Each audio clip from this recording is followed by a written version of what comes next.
వ్యవహారంలో విద్యుత్ కమిషన్ కు కేసీఆర్ వివరణపై ఆసక్తి రేపుతుంది. విద్యుత్ కమిషన్ కు నేడు కేసీఆర్ వివరణ ఇవ్వాల్సి ఉంది. అయితే విద్యుత్ కమిషన్ కు కేసీఆర్ సమాధానం ఇస్తారా లేదా అన్న దానిపై ఉత్కంఠ నెలకొంది. విద్యుత్ పై జ్యుడిషియల్ కమిషన్ ఏర్పాటు కేసీఆర్ తప్పుపడుతున్నారు. పైగా దీనిపై హైకోర్టులో రిట్ పిటిషన్ వేశారు. ఈ నేపథ్యంలో కేసీఆర్ వివరణ అనుమానంగానే కనిపిస్తుంది. ఈ రోజు హైకోర్టులో కేసీఆర్ తరపున వాదనలు విన్న జడ్జి కేసీఆర్ రిట్ పిటిషన్ పై విచారణ రేపటికి వాయిదా వేసింది.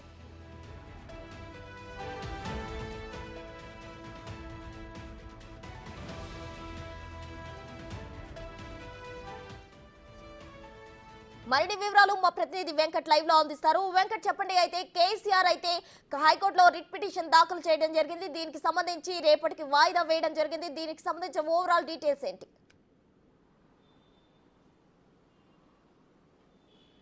ప్రసూన, ఇప్పటి వరకు దాదాపు 90 రోజుల పాటుగా విద్యుత్ కొనుగోలు అంశంలో కమిషన్ విచారణ కొనసాగిస్తుంది.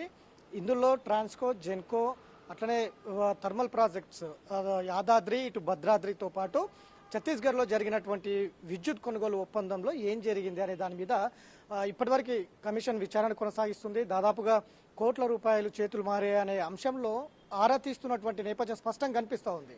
ఇక గత వారం క్రితమే కేసీఆర్ ఇందులో, ఎందుకంటే ఇప్పటివరకు అధికారులు కావచ్చు, ఇంజనీర్స్ కావచ్చు, అందరినీ కూడా విచారించిన కమిషన్ పొలిటికల్ యాంగిల్లో కూడా గతంలో విద్యుత్ శాఖ మంత్రి జగదీశ్వర్ రెడ్డి, ఇటు కేసీఆర్, ఎందుకంటే కమిషనే చెప్తుంది గతంలో విద్యుత్ శాఖ మంత్రిగా ఉన్నటువంటి జగదీశ్వర్ రెడ్డికి ఇందులో ప్రమేయం లేదు, ఖచ్చితంగా కర్త కర్మ క్రియ మొత్తం కూడా కేసీఆరే, ముఖ్యమంత్రి నేరుగా ఛత్తీస్గఢ్ ఒప్పందం విద్యుత్ ఒప్పందం చేసుకున్నారు.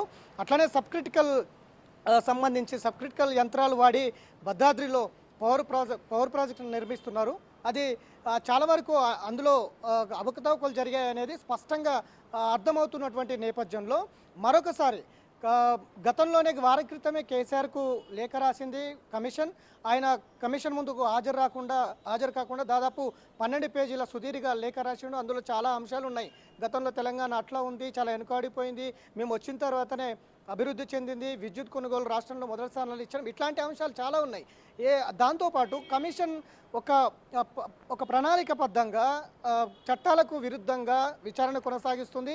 కేసీఆర్ పాలనను, కేసీఆర్ను బదనాం చేయడానికి కమిషన్ పనిచేస్తుందంటూ కూడా ఆయన కామెంట్ చేసినటువంటి నేపథ్యం స్పష్టంగా కనిపిస్తుంది. కమిషన్ మాత్రం ఇట్లాంటి విషయాలు ప్రతి విమర్శలు తర్వాత చేసుకోవచ్చు, ముందు వివరణ అడిగినాం, వివరణ ఇవ్వండి అని కమిషన్ చెప్తుంది. ఇప్పటికే క్రాస్ ఎగ్జామ్స్ కూడా అనుమతి ఇచ్చింది.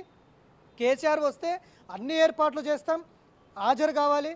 గతంలో 2 థర్మల్ ప్రాజెక్ట్స్ ఛత్తీస్గఢ్లో జరిగిన విద్యుత్ ఒప్పందంలో జరిగినటువంటి అంశాలు మొత్తం కూడా వివరణ కోరుతుంది, వచ్చి వివరణ ఇవ్వమని చెప్తోంది కమిషన్. కానీ అందుకు విరుద్ధంగా ఆయన 12 పేజీల లేఖ రాసిండ్రు. ఇవాళ వివరణ ఇవ్వాల్సిన రెండోసారి కూడా లేఖ పంపించారు వివరణ ఇవ్వమని. ఇవాళనే చివరి రోజు లేఖకు వివరణ ఇవ్వాలి, విద్యుత్ కొనుగోలు అంశంలో మొత్తం కూడా వివరణ ఇవ్వాలనేది ఇవాళే చివరి రోజు. రెండోసారి కూడా డుమ్మ కొట్టే అవకాశం అయితే స్పష్టంగా కనిపిస్తుంది.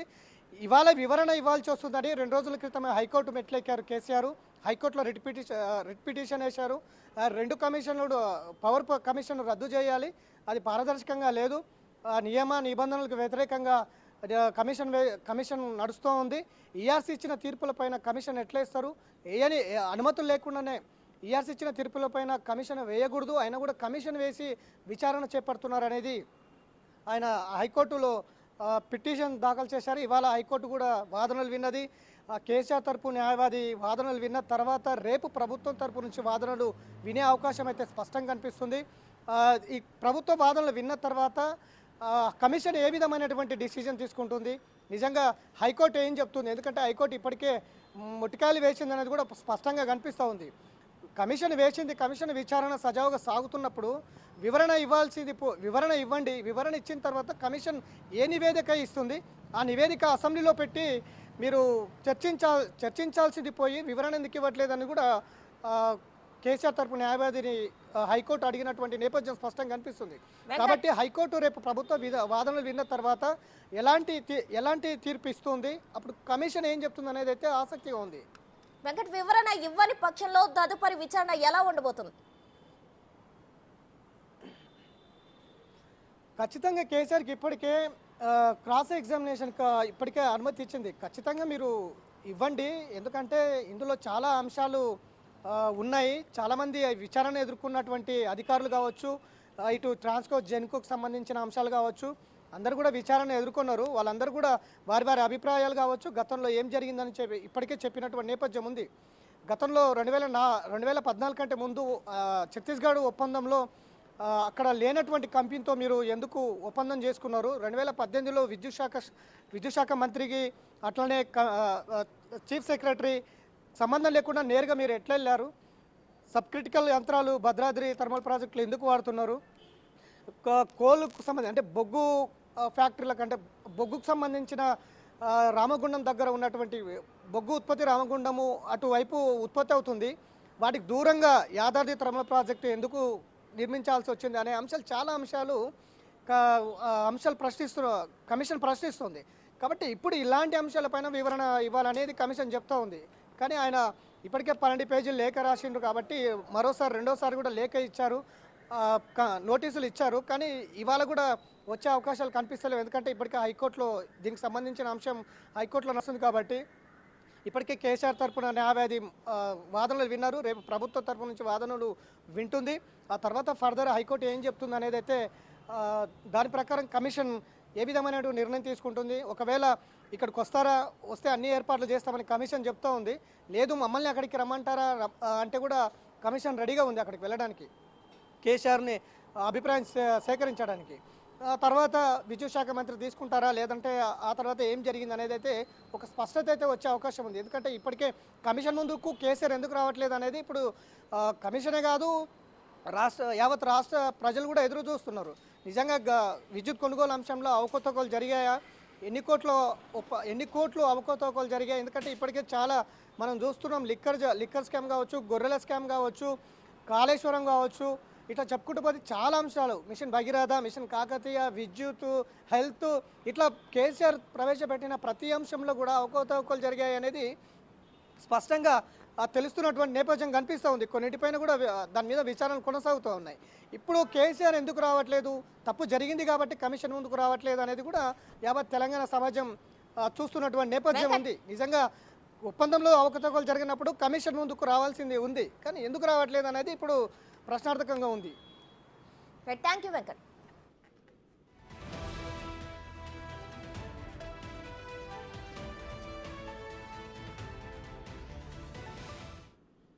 మాజీ మంత్రి జగదీశ్వర్ రెడ్డి గారు అసెంబ్లీలో విద్యుత్ కొనుగోలు కానీ విద్యుత్ నిర్మాణం సంస్థల నిర్మాణం యాదాద్రి భద్రాద్రి నిర్మాణానికి సంబంధించి మాజీ మంత్రి జగదీశ్వర్ రెడ్డి గారు శాసనసభలో సవాలు విసిరి ప్రభుత్వాన్ని విచారణకు ఆదేశించండి సిట్టింగ్ జడ్జి చేత అన్నాడు.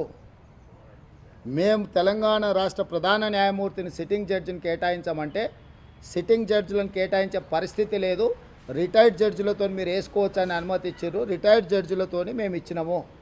మేము వేసినాక దాదాపుగా 3 నెలలు టీఆర్ఎస్ కానీ జగదీశ్వర్ రెడ్డి కానీ ఏం మాట్లాడలేదు. ఎప్పుడైతే కేసీఆర్ గారిని వచ్చి వివరణ ఇవ్వు అని లేఖ రాసిండో ఆ తర్వాత ఇప్పుడు ఆరోపణలు చేయడం మొదలుపెట్టిండ్రు. ఇప్పుడు నేను మీ ద్వారా చంద్రశేఖరరావు గారిని జగదీశ్వర్ రెడ్డిని అడుగుతున్నా, అసలు ఈ విచారణ కమిషన్ వేయడం తప్పు అంటుండ్రా? విచారణ కమిషన్కు వచ్చి చంద్రశేఖరరావు గారిని వివరించడం అని అడిగినందుకు తప్పు పడుతుండ్రా?